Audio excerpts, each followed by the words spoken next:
Welcome to only IAS. स्वागत है आप सभी लोगों का प्रीलिम बूस्टर न्यूज़ डिस्कशन में। आज है 16 जुलाई 2021। तो आइए देख लेते हैं कि ऐसे कौन से इंपॉर्टेंट आर्टिकल्स हैं जो आज हम कवर करने वाले हैं। उसके पहले जानकारी है प्रारंभ 2 के बारे में। 12 तारीख से इस बैच को लॉन्च किया गया है। अगर आपने इसे ज्वाइन नहीं किया है और आप करना चाहते हैं तो अभी भी देर नहीं हुई है, आप इसे ज्वाइन कर सकते हैं। कई सारे लोग काफ़ी लंबे समय से बोल रहे थे कि एक बार में फ़ी पे कर पाना मुश्किल होता है, तो अभी ईएमआई ऑप्शन अवेलेबल करवा दिया गया है। आप अपनी फ़ीस को 2 इंस्टॉलमेंट, 3 इंस्टॉलमेंट या फिर 4 इंस्टॉलमेंट में पे कर सकते हैं। बाकी जो भी बातें हैं आप इसे यहाँ पर पढ़ सकते हैं। कई सारे लोगों को ऐसा लग रहा था कि 12, 13, 14 जुलाई को ये जो क्लासेस फ्री की गई थी देखने के लिए, वो नहीं देख पाएंगे। तो ऐसा नहीं है, 12, 13 और 14 तारीख को जो भी क्लासेस वहाँ पर फ्रीली एक्सेसिबल बनाई गई थी वो अभी भी वहाँ पे अवेलेबल हैं। आप उन्हें जाके अभी भी देख सकते हैं, ये डिसाइड करने के लिए कि क्लासेस की क्वालिटी क्या है। आपको कोई और जानकारी चाहिए तो आप इस नंबर पे कांटेक्ट कर लीजिएगा, ठीक है। हमारा फर्स्ट आर्टिकल अल्ट्रा वायलेट सी टेक्नोलॉजी के बारे में है। इस पे बात करेंगे। बिफोर दैट एक करेक्शन है।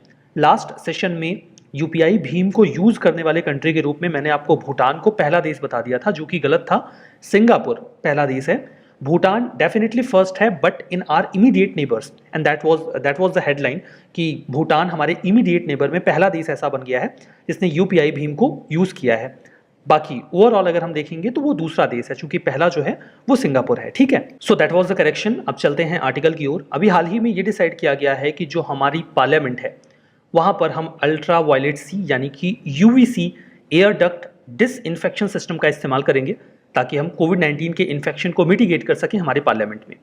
देखिए, इस पूरे सिस्टम को डेवलप किया गया है CSIRO के द्वारा। CSIO stands for central scientific instrument organisation. देखिए, जो भी पहले से एग्जिस्ट करने एयर डक्ट्स हैं उनमें भी इस सिस्टम को इंस्टॉल किया जा सकेगा। फर्दर अगर कोई नया एयर डक्ट लगाया जा रहा है तो उसमें भी इसका इस्तेमाल कर सकते हैं। एयर डक्ट यूजुअली इस्तेमाल किया जाता है किसी बड़े प्रेमाइस में कूलिंग के लिए, एयर के फ्लो को मेंटेन करने के लिए। वायरस को डीएक्टिवेट कर सकता है ये एयर डक्ट। अगर इसमें यूवीसी का इस्तेमाल किया जा रहा है तो, इस पूरे सिस्टम का इस्तेमाल किया जा रहा है तो जो भी एरोसॉल्स हैं, एरोसॉल का मतलब किसी भी सॉलिड पार्टिकल या फिर लिक्विड ड्रॉपलेट से होता है जो एटमॉस्फेयर में होते हैं, उनमें कोई भी इन्फेक्टेंट हो सकता है, कोई वायरस हो सकता है, तो हम इस सिस्टम का इस्तेमाल करके उसे खत्म कर पाएंगे। इस पूरे सिस्टम का इस्तेमाल हम बड़े ऑडिटोरियम्स में, मॉल्स में, एजुकेशनल इंस्टीट्यूशंस में, एसी बसेस में, इनफैक्ट रेलवेज में भी कर सकते हैं, वहां पर इन्फेक्शन को खत्म करने के लिए। कई सारे रिसर्चेस में ऐसा पाया गया है कि यूवीसी अल्ट्रावायलेट सी का इस्तेमाल करके हम जो कोविड-19 का वायरस है उसे मार सकते हैं, खत्म कर सकते हैं। यूवी रेडिएशन की बात करते हैं। देखिए, यूवी रेडिएशन जो है, अगर आप इसे इलेक्ट्रोमैग्नेटिक स्पेक्ट्रम में देखेंगे तो ये आपको एक्सरे और विजिबल लाइट के बीच में मिलेगा। देखिए, ये विजिबल लाइट है जो हम अपनी आंखों से देख पाते हैं। इसके बाद यहाँ पर एक्सरे आपको दिखेगा जिसका इस्तेमाल बॉडी की स्कैनिंग करके जो भी इंटरनल सिस्टम्स हैं उनको जांचने के लिए, हड्डियों के लिए किया जाता है। इसके बीच में यहाँ पर आपको मिलता है अल्ट्रा वायलेट, ठीक है। तो ये तो स्पेक्ट्रम में इसकी लोकेशन है। जो अल्ट्रा वायलेट रेज हैं उसके बारे में भी बात हम जो कर रहे हैं, अर्थ पे जो सनलाइट आती है उसमें लार्जली आपको 3 प्रकार के यूवी रेडिएशन मिलेंगे। एक तो UVA, दूसरा UVB और तीसरा UVC। ध्यान दीजिएगा कि जो UVA है उसकी वेवलेंथ सबसे ज्यादा होती है।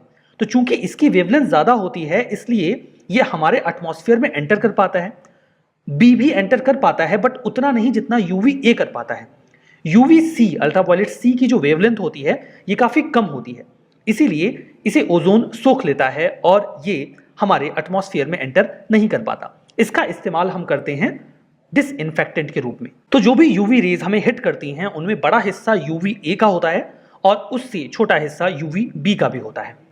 यूसेज की बात करें तो देखिए, जो यूवी रेडिएशन है कई बार उसका इस्तेमाल हम माइक्रो ऑर्गेनिजम्स को किल करने के लिए करते हैं। इसमें लार्जली जो इस्तेमाल किया जाता है वो UVC का किया जाता है। इसीलिए UVC को अल्ट्रा वायलेट जर्मिसाइडल इरेडिएशन कहा जाता है, जिसे आप शॉर्ट में UVGI बोल सकते हैं। It is a kind of disinfection method जिससे हम उन्हें मार सकते हैं। इसकी शॉर्ट वेवलेंथ का इस्तेमाल करके हम जो भी माइक्रो ऑर्गेनिजम्स हैं उन्हें इनएक्टिवेट कर सकते हैं, डिस्ट्रॉय कर सकते हैं, उनके न्यूक्लिक एसिड को या फिर उनके DNA को डिस्टर्ब कर सकते हैं। इसके बाद जो भी वो वाइटल सेलुलर फंक्शंस है वो परफॉर्म नहीं कर पाते, रेप्लिकेट नहीं कर पाते, कुल मिला के हमें बीमार नहीं कर पाते। जो UVGI है इसके कई तरीके के एप्लीकेशंस हो सकते हैं, जैसे फूड, एयर या वाटर को डिसइंफेक्ट करने के लिए। क्या ये ह्यूमंस के लिए सेफ है? अगर अल्ट्रा वायलेट रेज है तो डेफिनेटली ये पूरी तरीके से सेफ तो नहीं है। हाँ, ये जो पूरा सिस्टम डेवलप किया गया है, इसे इस तरीके से डेवलप किया गया है कि ये केवल नॉन लिविंग थिंग्स को ही हिट करेगा, केवल उन्हें ही डिसइंफेक्ट करेगा। मतलब अगर उस पूरे प्रेमाइस में कोई इंडिविजुअल है, कोई ह्यूमन है, तो ये उन्हें हिट करेगा ही नहीं। फिर भी अगर इसे सही तरीके से इंस्टॉल नहीं किया जाता है तो ये हमारी स्किन को और हमारी आइज को डेफिनेटली नुकसान पहुंचा सकता है। हमारा जो नेक्स्ट आर्टिकल है वो कांवर यात्रा के बारे में है। सुप्रीम कोर्ट ने अभी हाल ही में इसके ऊपर से कुछ रिस्ट्रिक्शंस हटा दिए हैं। देखिए, हिंदू कैलेंडर मंथ जो होता है श्रावण या फिर सावन, उसमें ये एक पिलग्रिमेज होता है। यहाँ पर सैफरन कलर के कपड़े पहने हुए जो डिवोटीज होते हैं, जो भगवान शिव की पूजा करते हैं, वो बेयरफुट नंगे पांव होली वाटर गंगा का या किसी और पवित्र नदी का उठाते हैं और भगवान शिव लिंग के ऊपर उसे चढ़ाकर पूजा करते हैं। तो एक लंबी यात्रा वो तय करते हैं। जो डिवोटीज होते हैं वो पिचर यानी कि बर्तन में होली वाटर कलेक्ट करते हैं, उसे अपने कंधों पे रखते हैं। यूजुअली उसे जमीन पे नहीं रखा जाता। अगर उन्हें कहीं बीच में रेस्ट भी करना है तो वो किसी ऊंचाई वाली जगह पे उसको पेड़ वगैरह पे किसी रॉड पे लटका देते हैं, जमीन पे नहीं रखते। जो गैंगेटिक प्लेन होता है वहां पर कई सारे पिलग्रिमेज साइट्स हैं जहां से पानी को लिया जाता है। ठीक है, जैसे हरिद्वार, गौमुख, गंगोत्री जो कि उत्तराखंड में है, सुल्तानगंज बिहार में है, प्रयागराज, अयोध्या, वाराणसी, इन सभी जगहों से पानी लिया जाता है पवित्र नदियों से।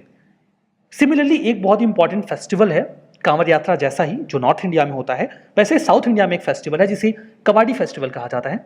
ये तमिलनाडु में सेलिब्रेट किया जाता है जहां पर लॉर्ड मुरुगन को सेलिब्रेट करते हैं। ठीक है, जो हमारा नेक्स्ट आर्टिकल है वो rebate of state and central tax and levies scheme के बारे में है, रॉस सीटीएल।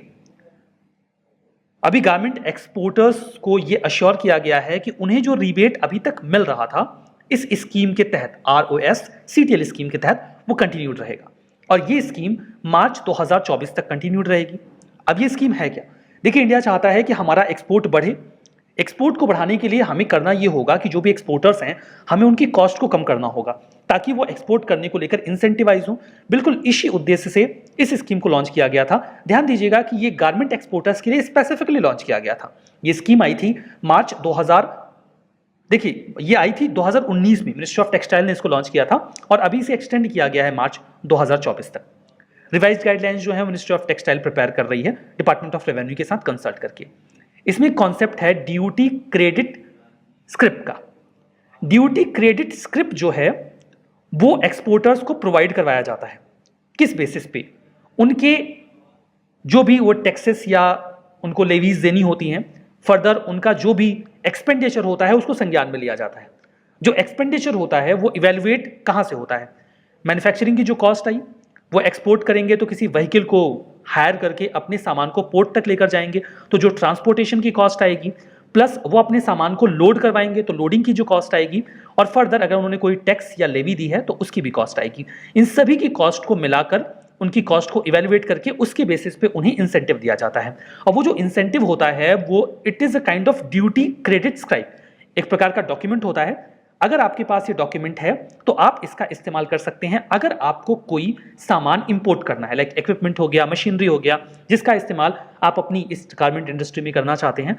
तो इंपोर्ट करते वक्त जो आपको कस्टम ड्यूटी देनी होगी, उस कस्टम ड्यूटी की जगह पे आप इस ड्यूटी क्रेडिट स्क्रिप्ट का इस्तेमाल कर सकते हैं, तो आप इंसेंटिवाइज हो जाएंगे। फर्दर मान लीजिए कि आपको इंपोर्ट नहीं करना लेकिन किसी और को इंपोर्ट करना है और उसके पास ये स्क्रिप्ट नहीं है, तो आप, ये ट्रेडेबल है, आप उसे बेच सकते हैं ये ड्यूटी क्रेडिट स्क्रिप्ट।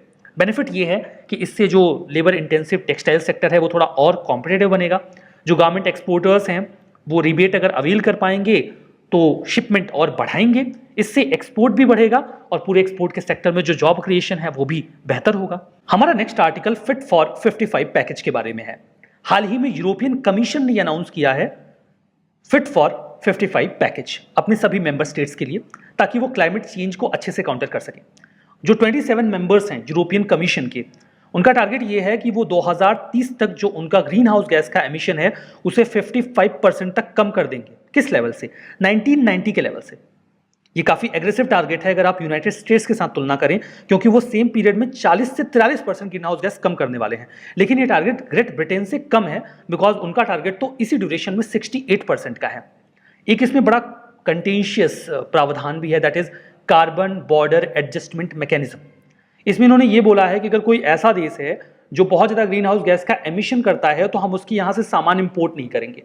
तो इसका इस्तेमाल डेफिनेटली ये कुछ कंट्रीज को टारगेट करने के लिए कर सकते हैं जहां से वो इंपोर्ट नहीं करना चाहते, बोल देंगे आप ग्रीन हाउस गैस का एमिशन करते हैं तो हम आपके यहाँ से सामान नहीं लेंगे। डेफिनेटली इसका प्रभाव इंडिया के ऊपर भी निगेटिव पड़ सकता है। हमारा नेक्स्ट आर्टिकल टाइगर कॉरिडोर के बारे में है। राजस्थान की सरकार ने टाइगर कॉरिडोर डेवलप करने का प्लान किया है, जो newly proposed Ramgarh tiger reserve है उसको कनेक्ट करेगा रणथंभौर टाइगर रिजर्व और मुकुंदरा हिल टाइगर रिजर्व से। देखिए, टाइगर रिजर्व्स अलग अलग रीजन्स होते हैं जहां पर टाइगर्स को कंजर्व करने की कोशिश की जाती है। अब टाइगर मतलब जंगल में रहता है, आप उसे ऐसा थोड़ी कहेंगे कि यहीं पे रहो, लेकिन यहां से यहां आने के लिए उसके पास एक कनेक्टिविटी होनी चाहिए। अगर फिजिकल इंफ्रास्ट्रक्चर में डेवलप कर दिया है तो वो उनके लिए एक हिंड्रांस की तरह वर्क करता है। फर्दर अगर वो इस जगह को इस जगह से क्रॉस कर रहे हैं और यहाँ पर जो ह्यूमंस हैं वो रहते हैं, उनका सेटलमेंट है, कोई इंफ्रा है, तो मैन एनिमल कॉन्फ्लिक्ट की भी संभावना बनती है। इसीलिए जो भी रिजर्व्स होते हैं, रिजर्व फॉरेस्ट होते हैं, एरियाज होते हैं, उनके बीच में एक रीजन डेवलप किया जाता है जो इकोलॉजिकली सूटेबल हो उनके जानवर हैं और उनके जो प्रे हैं उनके फ्लो के लिए। अब इससे ये तीनों रीजन जब कनेक्ट हो जाएंगे तो जो इस लोकेशन पे टाइगर है वो खुद को आइसोलेटेड फील नहीं करेगा, वो यहाँ से यहाँ जा सकता है, यहाँ से यहाँ आ सकता है। वो स्मार्ट होते हैं, उन्हें पता है कि ये जो रास्ता है ये मेरे लिए सूटेबल है, मैं यहाँ से जा सकता हूँ। तो इसी उद्देश्य से जो कॉरिडोर्स हैं उन्हें डेवलप किया जाता है गवर्नमेंट के द्वारा। ठीक है, टाइगर कॉरिडोर एक स्ट्रेच होता है जो 2 या 2 से अधिक टाइगर हैबिटेट्स को लिंक कर सकता है। ये तो बात हमने समझ ली। कॉरिडोर के बिना जो टाइगर्स होते हैं वो फ्रेगमेंटेड हो जाते हैं, इससे टाइगर की पॉपुलेशन आइसोलेट हो जाती है और उन्हें नुकसान होता है डेफिनेटली। रामगढ़ टाइगर रिजर्व की बात करें तो अभी हाल ही में इसे नॉड मिला है, संस्तुति मिली है, एक्सेप्टेंस मिली है नेशनल टाइगर कंजर्वेशन अथॉरिटी से, जो उनकी टेक्निकल कमेटी है। उन्होंने बोला कि ठीक है, अब हम इसे 4th टाइगर रिजर्व राजस्थान का बनाएंगे। जो मुकुंदरा हिल टाइगर रिजर्व है राजस्थान के कोटा के नज़दीक में है। 1955 में इसे वाइल्ड लाइफ सेंचुरी बनाया गया था और 2004 में ये बना नेशनल पार्क। ये चंबल नदी जो है located on the eastern bank of Chambal river के ईस्टर्न बैंक पे आपको मिलेगा और उसकी ट्रिब्यूटरीज इसे ड्रेन करती हैं। इस पार्क के आसपास आपको 2 माउंटेन्स मिलेंगे जिनकी वैली में बीच में ये है, मुकुंदरा और गारगोला। बात करते हैं यहाँ पर, देखिए टाइगर रिजर्व ये जो है इसमें 3 आपको वाइल्ड लाइफ सेंचुरी मिलेगी। हम बात कर रहे हैं मुकुंदरा हिल टाइगर रिजर्व की। एक तो है दारा, दूसरा है जवाहर सागर और तीसरा है चंबल। रणथंभौर टाइगर रिजर्व की बात करें तो राजस्थान में ही लोकेटेड है। बानस यहाँ पर जो रिवर है वो इसके नॉर्थ में है और चंबल रिवर इसके साउथ में। इसका जो नाम है वो रणथंभौर फोर्ट के नाम पे रखा गया है, जो इस पार्क के बीच में आपको मिल जाएगा। हमारा next article national Ayush mission के बारे में है। यूनियन कैबिनेट ने अभी इस मिशन को अप्रूव किया है। अप्रूव करने का मतलब क्या है कि 2026 तक इसे एक्सटेंड कर दिया गया है। ठीक है, लॉन्च तो इसे 2014 में ही कर दिया गया था मिनिस्ट्री ऑफ आयुष के द्वारा, अभी इसे 2026 तक एक्सटेंशन दिया गया है। आयुष का फुल फॉर्म होता है आयुर्वेदा, योगा, नेचुरोपैथी, यूनानी सिद्धा और होम्योपैथी। सेंट्रली स्पॉन्सर्ड स्कीम है ताकि हम आयुष सिस्टम को इंडिया में डेवलप और प्रमोट कर सकें, जिसमें होम्योपैथी भी शामिल है। मिशन जो है वो कोशिश करता है कि जो हेल्थ सर्विसेज हैं वहां पर आयुष के फील्ड में उनको स्टेट और यूटीज का सपोर्ट मिल जाए, दूर दराज के इलाकों में भी ये पहुंच सकें। 2 तरीके के प्रावधान है इस पूरे मिशन में। एक तो ऑब्लिगेटरी है, करना ही पड़ेगा, आयुष की सर्विसेज देनी होंगी, आयुष के एजुकेशनल इंस्टीट्यूशन स्टैब्लिश करने होंगे, क्वालिटी कंट्रोल करना होगा, जो ASU और H यानी कि आयुर्वेदा, सिद्धा, यूनानी और होम्योपैथी में दवाएं आती हैं उनमें, ताकि वो अच्छी क्वालिटी की हों, और मेडिसिनल प्लांट्स को भी डेवलप करना होगा। कुछ फ्लेक्सिबल कंपोनेंट्स हैं, आप चाहें तो करें, ना चाहें तो ना करें। लाइक आयुष वेलनेस सेंटर्स को डेवलप किया जाएगा योगा और नेचुरोपैथी को कंबाइन करते हुए। फर्दर और जो प्रावधान है वो ये है कि टेलीमेडिसिन की सुविधा उपलब्ध कराई जा सकती है। हम इनोवेशन लेकर आएंगे पब्लिक प्राइवेट पार्टनरशिप से। IEC information education and communication activities का इस्तेमाल करेंगे और प्रोजेक्ट्स के लिए वॉलंटरी सर्टिफिकेशन स्कीम भी लॉन्च की जा सकती है। हमारा next article green hydrogen mobility project के बारे में है। देखिए, एक बार सऊदी अरेबिया के जो ऑयल मिनिस्टर हैं उनसे पूछा गया था 1970s में कि अगर ऑयल खत्म हो जाए तो क्या होगा। उन्होंने बहुत ही बेहतरीन जवाब दिया था। उन्होंने ये कहा कि स्टोन एज इसलिए नहीं खत्म हो गया था बिकॉज स्टोन खत्म हो गया था। स्टोन एज इसलिए खत्म हुआ था बिकॉज हमें स्टोन से आगे बढ़ना था। सिमिलरली ऑयल के खत्म होने से पहले ऑयल एज खत्म हो जाएगा। मतलब इसके पहले कि ऑयल खत्म हो हम सीख जाएंगे कि ऑयल के अलावा हमारे पास और कौन सी एनर्जी सोर्सेस हैं, और उन एनर्जी सोर्सेस में एक बहुत इंपॉर्टेंट एनर्जी सोर्स है हाइड्रोजन, जिसके इस्तेमाल को लेकर काफ़ी लंबे समय से रिसर्चेस चल रही हैं और अभी कोशिश की जा रही है कि जो हमारा मोबिलिटी का सेक्टर है हम उसमें भी हाइड्रोजन एनर्जी का इस्तेमाल करें। तो NTPC रिन्यूएबल एनर्जी लिमिटेड ने अभी कंट्री का पहला green hydrogen mobility project Ladakh में लॉन्च किया है। एनटीपीसी आरईएल यानी कि रिन्यूएबल एनर्जी लिमिटेड 100% सब्सिडरी है एनटीपीसी की। जब हाइड्रोजन एनर्जी को प्रोड्यूस किया जाता है तो ग्रीन हाउस गैस का एमिशन होता है। यहां पर देखिए, इसे गलत मत लीजिएगा, हाइड्रोजन एक क्लीन फ्यूल है, लेकिन हाइड्रोजन एनर्जी को प्रोड्यूस करने के लिए हम जिस पावर का, जिस एनर्जी सोर्स का इस्तेमाल करते हैं वो ग्रीन हाउस गैस का एमिशन करता है। अगर हम हाइड्रोजन एनर्जी को प्रोड्यूस करने के लिए रिन्यूएबल एनर्जी का इस्तेमाल करें, इस प्रकार के हाइड्रोजन एनर्जी को ग्रीन हाइड्रोजन एनर्जी कहा जा सकता है। ग्रीन हाइड्रोजन को प्रोड्यूस करने के लिए हम इलेक्ट्रोलिसिस का इस्तेमाल करते हैं। इलेक्ट्रोलिसिस एक प्रक्रिया है जिसमें हम इलेक्ट्रिक करंट फ्लो करके किसी भी सब्सटेंस में केमिकल चेंजेस लाने की कोशिश करते हैं। यहां पर ये जो इलेक्ट्रोलिसिस का प्रोसेस किया जाता है, हम इसमें ही रिन्यूएबल एनर्जी का इस्तेमाल करते हैं, इसलिए उसका कोई कार्बन फुटप्रिंट नहीं होता, तो हमारा जो हाइड्रोजन होता है वो ग्रीन होता है। इसमें हम फॉसिल फ्यूल्स का इस्तेमाल नहीं करते क्योंकि वो ग्रीन हाउस गैस का एमिशन करता है। रादर हम इस्तेमाल करते हैं बायोमास का या जो अदर रिन्यूएबल सोर्सेस हैं उनका। अगर ग्रीन हाइड्रोजन की ब्लेंडिंग हम 10% तक करते हैं जीसीडी में, यानी कि सिटी गैस डिस्ट्रीब्यूशन में, तो इसे हम धीमे धीमे वाइड स्प्रेड तौर पर एक्सेप्टेंस दिलवा पाएंगे और इसका इस्तेमाल हमें एक क्लीन एनर्जी एटमॉस्फेयर की ओर लेकर जाएगा। स्टेटमेंट है ट्रू एंड फॉल्स के लिए। अल्ट्रावायलेट सी टेक्नोलॉजी डीआरडीओ ने डेवलप किया है कोविड-19 मिटिगेशन के लिए। कवाड़ी फेस्टिवल तमिलनाडु में सेलिब्रेट करते हैं। ROS CTL scheme ministry of commerce and industry की है। फिट फॉर 55 पैकेज आसियान का इनिशिएटिव है। 1990 के लेवल पे 2030 तक 55% ग्रीन हाउस गैस का एमिशन कम करना है। Mukundra hills tiger reserve Rajasthan में है। बताइएगा अपना जवाब। आज के सेशन में बस इतना ही। बहुत बहुत धन्यवाद।